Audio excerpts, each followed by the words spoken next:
Hola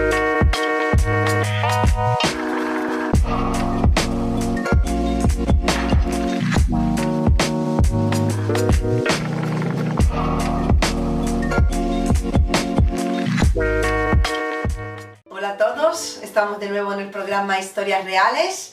Yo soy Loide Batilde, la pastora de la Iglesia Centro Cristiano Puerta del Cielo, y en este día quería abrir este programa con unas frases que encontramos en la Biblia, en el Evangelio de Mateo, que nos dicen: Jesús le dijo, amarás al Señor tu Dios con todo tu corazón y con toda tu alma y con toda tu mente. Ese es el primero y grande mandamiento. Y el segundo es semejante: amarás a tu prójimo como a ti mismo. De estos dos mandamientos dependen toda la ley y los profetas. ¿Por qué he querido leer estas palabras de Jesús? Porque muchas personas decimos que amamos a Dios, pero en realidad lo que estamos haciendo simplemente es creer en Dios. Porque entre creer a algo que alguien te está diciendo y amarle hay una gran diferencia. Y aquí vemos que la base de la fe en Dios se basa sobre el amor. Empieza por el amor hacia Dios, y la consecuencia del amor que le tenemos al Señor será que amaremos también a nuestros próximos. Y he querido leer estos versículos porque hoy tenemos un invitado especial, para mí muy especial, que realmente cuando escucharéis su historia veréis que tantas decisiones y cosas que ha tenido que tomar en su vida han sido basadas sobre el amor hacia Dios, que ha sido el centro de su vida y que le ha llevado y le sigue llevando el día de hoy a amar a su prójimo. En este día damos la bienvenida a mi marido. Encantada de tenerte en este día. Serafín Porcel, bienvenido. Muy buenas. No me ha dado la brasa para que venga aquí al programa. No me ha dado la brasa para que venga al programa. Pero estoy encantado de estar con vosotros. Pues él está pastoreando la iglesia aquí en Rota, lo hacemos juntos, la iglesia Centro Cristiano Puerta del Cielo, como dije al principio. Pero claro, hasta el momento de ser pastor, has tenido que recorrer mucho en tu vida, ¿no? Y normalmente, como sabes, en este programa lo que hacemos, contamos cómo hemos conocido a Dios. Así que yo te conozco, pero habrá gente que no conoce tu historia. Cuenta un poco cómo y cuándo conociste al Señor. Bueno, yo conocí a Jesús cuando tenía 12 años. Nací en una familia cristiana donde desde pequeñito pues, me instruyeron en la palabra de Dios, me llevaban a la iglesia, lógicamente participaba de las actividades, pero fue concretamente un domingo, cuando tenía 12 años, un domingo de invierno, no recuerdo qué mes fue, pero sé que llovía porque tengo esa imagen grabada en mi mente volviendo a casa después de la reunión, del culto, y en ese momento mi pastor estaba predicando y por primera vez en mi vida fui consciente de que era pecador. No recuerdo la predicación, no recuerdo el texto que usó, pero yo siendo un niño, ahí sentado al lado de mi padre, en la reunión, yo fui consciente de que era pecador y de que si me moría en ese momento me iba al infierno.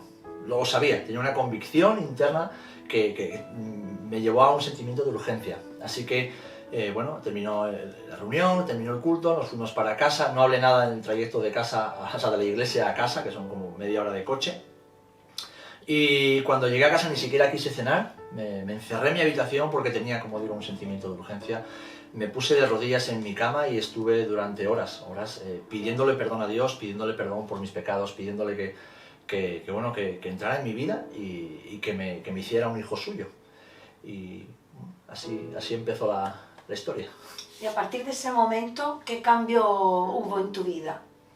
Bueno, cuando eres un niño no eres muy consciente de todo lo que pasa a tu alrededor, pero sí que comienzas una relación personal e intencional con Jesús. Yo había ya leído la Biblia en ese momento, pero casi como un libro instructor, ¿no? Un libro de historias que mi padre me había regalado con 8 años. Me gustaba leer y bueno, pues uno de mis libros era la Biblia. Pero ya a partir de esa edad eres consciente, ¿no? de la realidad que te rodea, eres muy consciente de tus tendencias, ¿no? Pecaminosas, eres consciente también de por qué haces las cosas y por qué no, o hacia dónde te lleva muchas veces tu corazón. Y eso pues lógicamente me llevó a tener una consciencia mayor de cómo era el mundo que me rodeaba, mis amigos y la realidad de Dios en mi día a día, en la vida de mi familia y también en la vida de las personas. O sea que fue un proceso muy gradual, porque no fue hasta los 15 años que luego decidí bautizarme en agua, como testimonio público, fueron esos 3 años más o menos donde estás descubriendo a Jesús de una forma casi inconsciente, pero a la vez siendo consciente, ¿no? de cosas que antes pues, no eras. Naces a una nueva vida, aunque seas un niño, espiritualmente empiezas a ver cosas que antes no veías. ¿Y tuviste crisis como creyente, como joven, aunque dice que has nacido, ¿no?, en una familia cristiana? ¿Viviste algún momento de crisis en tu vida? ¿Por qué? ¿Cómo la superaste? Sí, de hecho me bauticé con 15 años y con 15 años me largué de la iglesia, le di la espalda al Señor. Supongo que en la edad adolescente, ¿no?, como muchos jóvenes, pues te planteas quién eres, qué haces en el mundo, por qué haces lo que haces, por qué crees lo que crees, ¿no? Y ese tiempo de rebeldía, y bueno, diferentes circunstancias que se dieron también en la familia, pues tampoco favorecieron, ¿no?, el tener contacto con la iglesia durante un tiempo, y lógicamente pues el mundo me atrajo, y fue ya cuando estaba en mi segundo año de universidad que el Señor empezó a llamarme de nuevo. Además fue un tiempo donde era muy consciente de que Jesús me quería de nuevo cerca de Él, y con 19 para 20 años, aunque nunca había perdido totalmente el contacto con la iglesia, como va uno a veces no religiosamente a las bodas, a algún funeral y a alguna comida que se hace por ahí con amigos, sí que sabía que Jesús me estaba llamando. Claro, volvía prácticamente alcoholizado, porque bebía de lunes a domingo, y no sé cómo lo hacía. O mis padres muy bien disimulaban, no me hacían ver que lo veían, o yo muy bien lo disimulaba y no eran conscientes de que lo hacía. Pero fue una época, especialmente ese último año, el 19-20 años, donde bebía muchísimo, bebía mucho, y bueno, pues pude terminar mis estudios universitarios, seguía haciendo deporte, pero tenía una vida completamente desordenada y con muchos vacíos, muchos huecos en mi alma. Y fue hasta los 20 donde ya pues un día no me resistí más y volví de nuevo a Jesús. Y cuando volviste al Señor, después de haberle dado la espalda, como tú bien dices, ¿no?, de haberle conocido y de haberle dicho, pues no quiero en este momento caminar contigo, cuando tú volviste en ese momento a la iglesia, porque seguramente hay jóvenes también que están escuchando este programa y que se encuentran en ese, justamente en ese punto de su vida, ¿no? Y quizás están pensando, ¿qué va a decir la iglesia de mí? ¿Qué va a decir el Señor? ¿Me va a aceptar? Tú en realidad cuando volviste al Señor, que también incluyó el volver a la iglesia, ¿no?, ¿qué fue lo que encontraste? Bueno, más que encontrar, me reencontré con mi familia, la familia que siempre había estado ahí. Hermanos en la fe, amigos que había dejado atrás porque había escogido caminar con otros amigos. Encontré una familia que me abrazó, una familia que supo ayudarme a curar las heridas, a reencontrarme con el Dios que me había salvado unos cuantos años antes, y que me ayudó a recordar, y especialmente pues entre mis padres y mis pastores, me ayudaron a recordar el propósito que Dios tenía para mi vida, porque no lo he dicho antes, pero con 12 años, cuando yo entregué mi vida a Jesús, en ese mismo momento el Señor me llamó al ministerio pastoral. O sea, yo con 12 años yo ya sabía que iba a ser pastor, no sabía ni cómo, ni dónde, ni cuándo, pero yo ya sabía, yo recibí esa carga y ese llamado en mi corazón, pero lo dejé ahí porque ni siquiera sabía lo que Dios me estaba diciendo, pero lo sabía. Entonces volver a la iglesia fue volver a la casa del Padre, volver a la familia, a mi familia espiritual, y reencontrarme o retomar aquello que ya Dios había empezado en mi vida años antes. Y fue un proceso pues, gradual, lógicamente, no siempre fácil, pero fue un proceso muy bonito.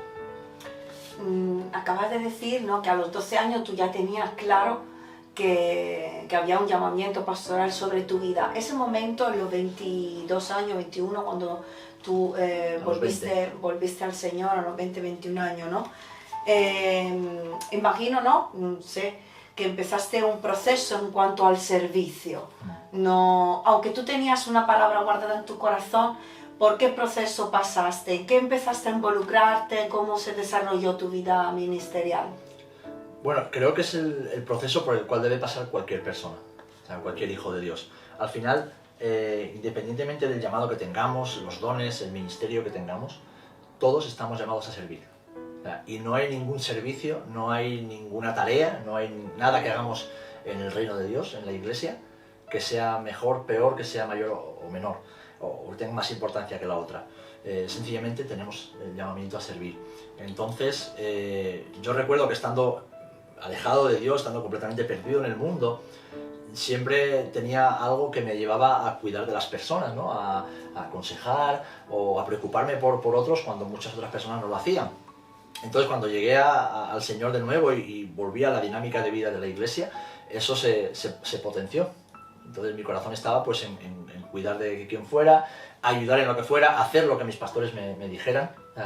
He pasado por todos los departamentos que pueda tener una iglesia, por todos. O sea, desde limpiar la iglesia, limpiar los baños, acoger a las personas, recibir a las personas antes de una reunión, ayudar al pastor en tareas básicas, hacer fotocopias, escuela dominical, con los jóvenes, con los niños, ir a atender a los viejitos, ir a los hospitales, la plantación de iglesias, ministerio con la música, con la alabanza, visitar las cárceles, cualquier cosa donde podía ser útil y me dejaban hacer algo, pues yo ahí metía la cabeza y bueno, pues iba descubriendo, ¿no?, cómo Dios se manifiesta en su reino, en la iglesia. En el principio, ¿no?, del programa hemos estado leyendo acerca de amar al Señor, ¿no?, por encima de todas las cosas, con toda nuestra fuerza. En tu trayectoria de vida, ¿ha habido alguna decisión difícil que has tenido que tomar por amor a Dios? Bueno, unas cuantas. y una de ellas, gracias a una de ellas es que estamos aquí ahora en Rota, ¿no?, desde hace ya 7 años. Claro, tienes que decidir diferentes cosas. Una de ellas fue precisamente esa, volver a Jesús y romper con mi vida en el mundo. Porque me gustaba la fiesta, me gustaba la noche, me gustaba beber, me gustaba fumar porros, me gustaban muchas cosas. En primer lugar tuve que dejar todo eso, o sea, cortar radicalmente y enfocarme en Dios.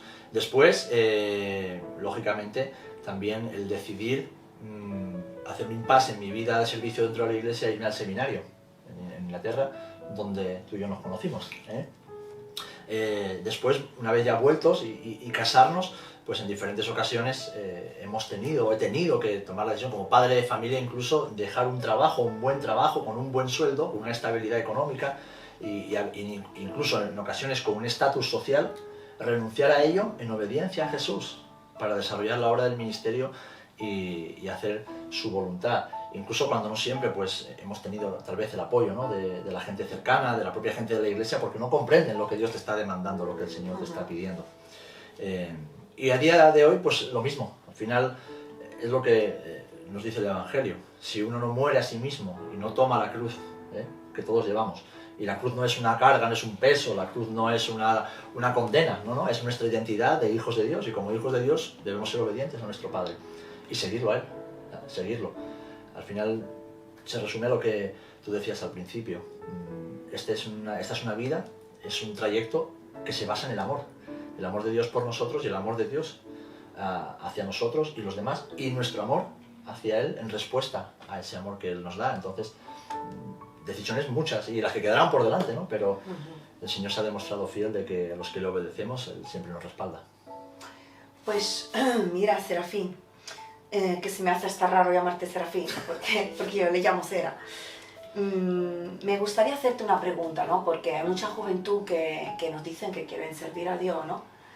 Y que al final de repente los ves que empiezan relaciones con personas que no tienen nada que ver con el ministerio, o que pues se ven envueltos en relaciones equivocadas. Tú cuando fuiste al seminario, ¿qué era lo que buscabas en una mujer cuando tú orabas con Dios, sabiendo que Dios te había llamado al ministerio? ¿Cuál era tu oración? ¿Qué era lo que tú esperabas encontrar o deseabas encontrar? Bueno, en primer lugar, yo no fui al seminario esperando encontrar una mujer. Pero como no me conociste en el seminario. Pero mi oración siempre fue esta, y fue algo que un misionero me aconsejó años antes, ¿no?, de conocernos, y yo le preguntaba, digo, pues me gustaría casarme con una mujer con la cual compartir el ministerio, servir al Señor, y él me decía, empieza a orar por ella ahora. Empieza a orar por ella para que el Señor, allá donde esté, sea quien sea, toque su corazón, prepare su corazón, la guarde, no la haga desviarse del objetivo, para que en el momento adecuado pues os encontréis y podéis reconoceros, no solamente conoceros, sino reconoceros. Pero mi oración siempre fue esta. el tener a mi lado una mujer que ame a Dios más que a mí. Ese iba a ser mi aval, iba a ser mi garantía de vida. O sea, si la mujer con la que yo iba a compartir mi vida, la madre de mis futuros hijos, era una mujer que amaba al Señor por encima de todas las cosas, yo sabía que a mí siempre me iba a ir bien. ¿Por qué? Porque si ama a Dios por encima de todo, todo lo que ella iba a volcar sobre mí iba a ser el amor de Dios que Dios tenía en ella y que Dios tenía para mí a través de ella, hacia nuestros hijos y hacia la iglesia. Entonces, para mí fue ese mi deseo y mi oración. Y realmente, cuando nos conocimos en el seminario, fue una de las cosas que más me llamó la atención de ti desde el primer momento, ¿no? Que tu amor por Jesús, tu amor por la gente y esa entrega total y absoluta a lo que Jesús tenía para tu vida. Entonces, entre otras muchas cosas que luego te enamoran de la persona, pero está el ver, identificar, reconocer enseguida que lo que yo le había pedido al Señor era lo que estaba encontrando en ti. ¿Tú crees que es importante que una persona que es llamada al ministerio se case con otra persona que también tiene un llamamiento al ministerio? Creo que no es imprescindible, porque lógicamente hay diferentes formas de ministerio también y de afrontarlo, pero yo creo que sí es muy importante. Sí es muy importante porque realmente seguir a Jesús no es fácil. Humanamente es imposible, no se puede hacer en nuestras fuerzas. Entonces, compartir ese camino, ese trayecto con alguien que tiene una visión, si no igual, parecida, que tiene dones que complementan tus dones, que tiene una pasión, un objetivo que se comparte, para mí es muy importante, porque, como digo, no es fácil, son muchas las pruebas, son muchas las dificultades, son muchos los desafíos que se presentan en el ministerio y es necesario tener al lado, entiendo yo, alguien que no solamente te acompaña, ora por ti, te escucha, sino alguien que te comprende, alguien que sabe el lenguaje que estás hablando, que muchas veces no puedes hablarlo con otras personas porque, bueno, no están viviendo lo que tú vives, no entienden. En cambio, si es una persona con un llamamiento, lógicamente va a ser más fácil comprender y sentirse comprendido.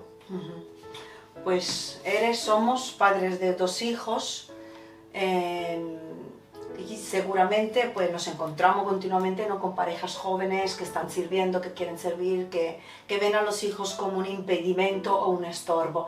¿Tú cómo vives el ser padre y el ser pastor a la vez? Para mí es algo maravilloso.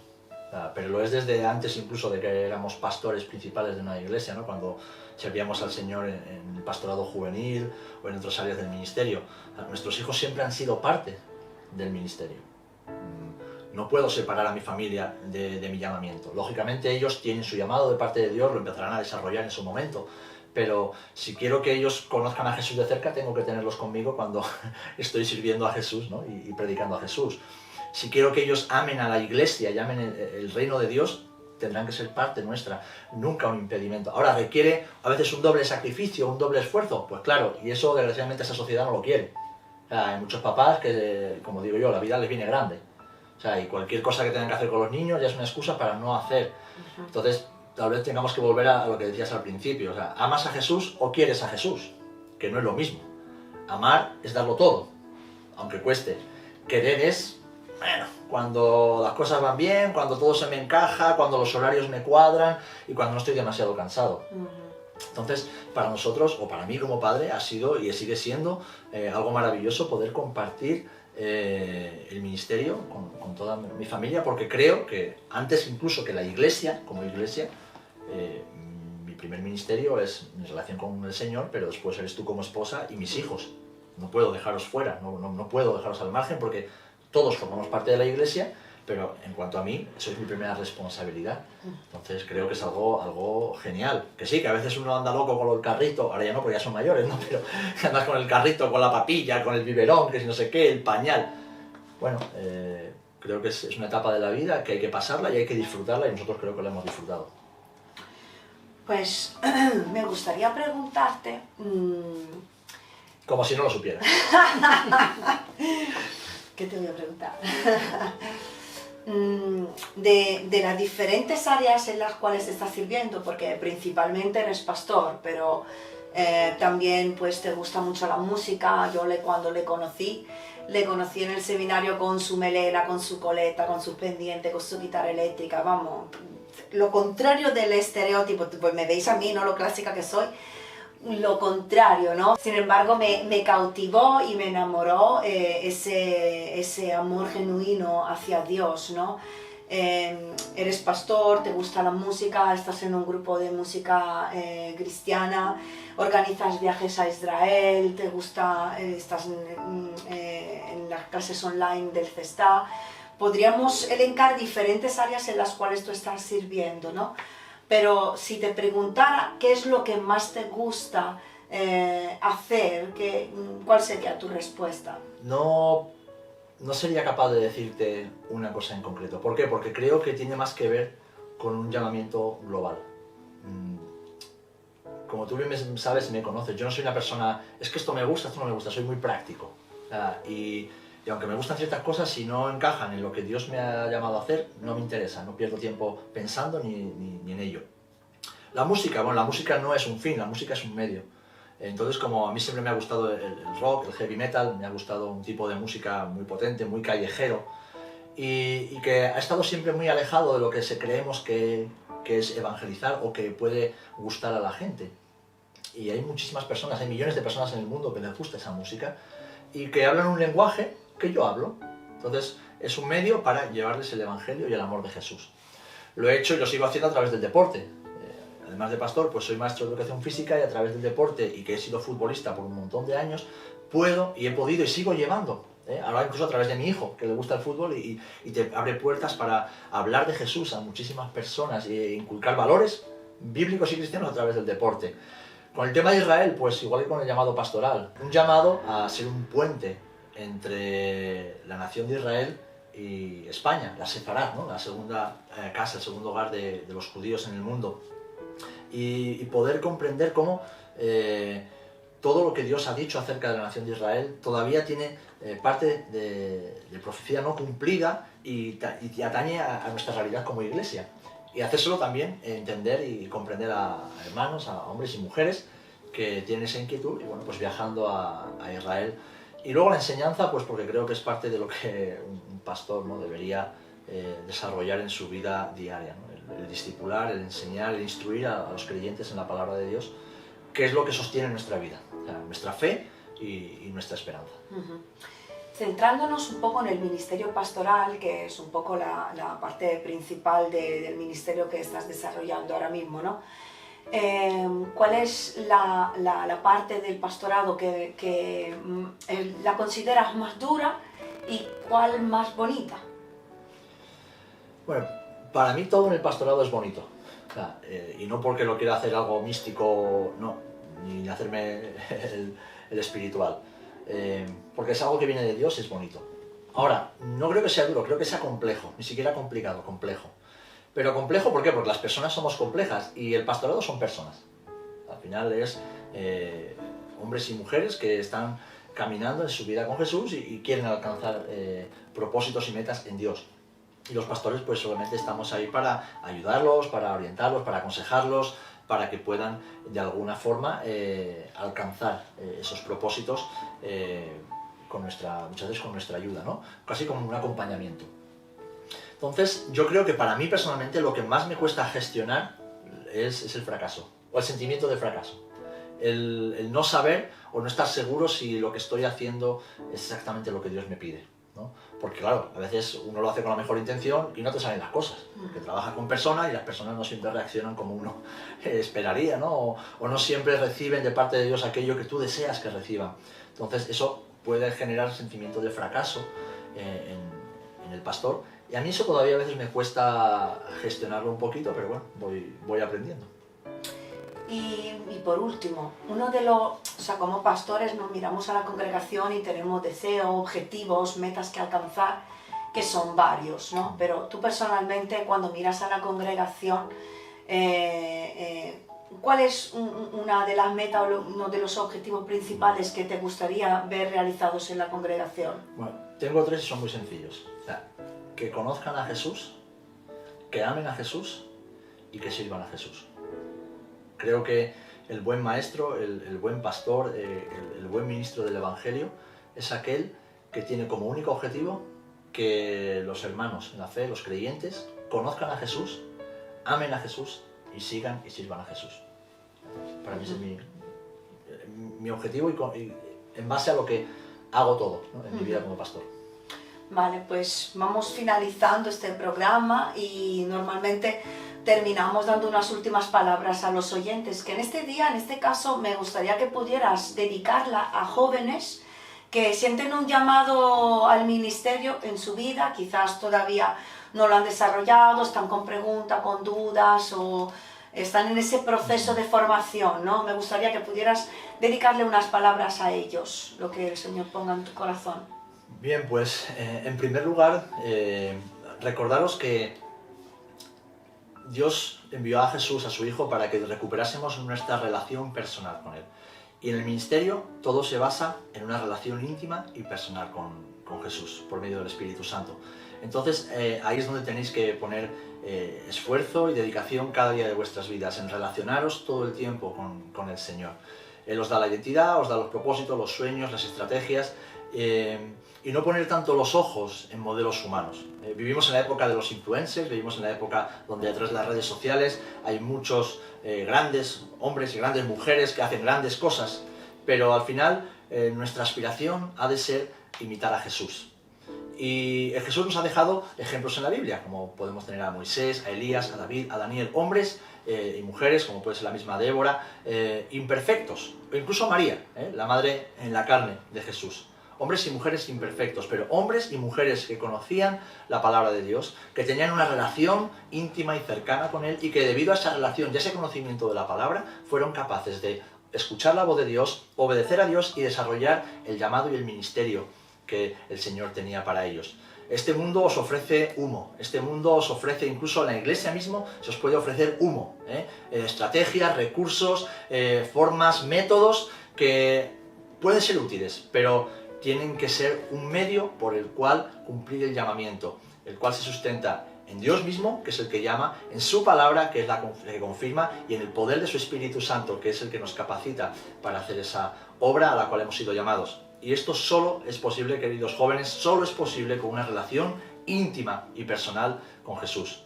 Da igual que tengas muchos estudios, da igual que te capacites mucho, y hay que hacerlo, yo te animo a que lo hagas, pero al final todo se resume a una intimidad con Jesús, que es aquel que te va a llevar a cumplir el llamamiento de Dios sobre tu vida. Muchas gracias, Era, por estar aquí en este día. Ha sido un placer, realmente sí lo tenía en el corazón, de que pudierais conocer un poquito más de mi marido. Un hombre que ama a Dios y que creo que es un ejemplo a seguir para la iglesia, para nosotros, para los críos y para muchos jóvenes que también vienen a buscar un consejo. Pues ya damos por finalizado este programa en este día y gracias por habernos acompañado hasta este momento.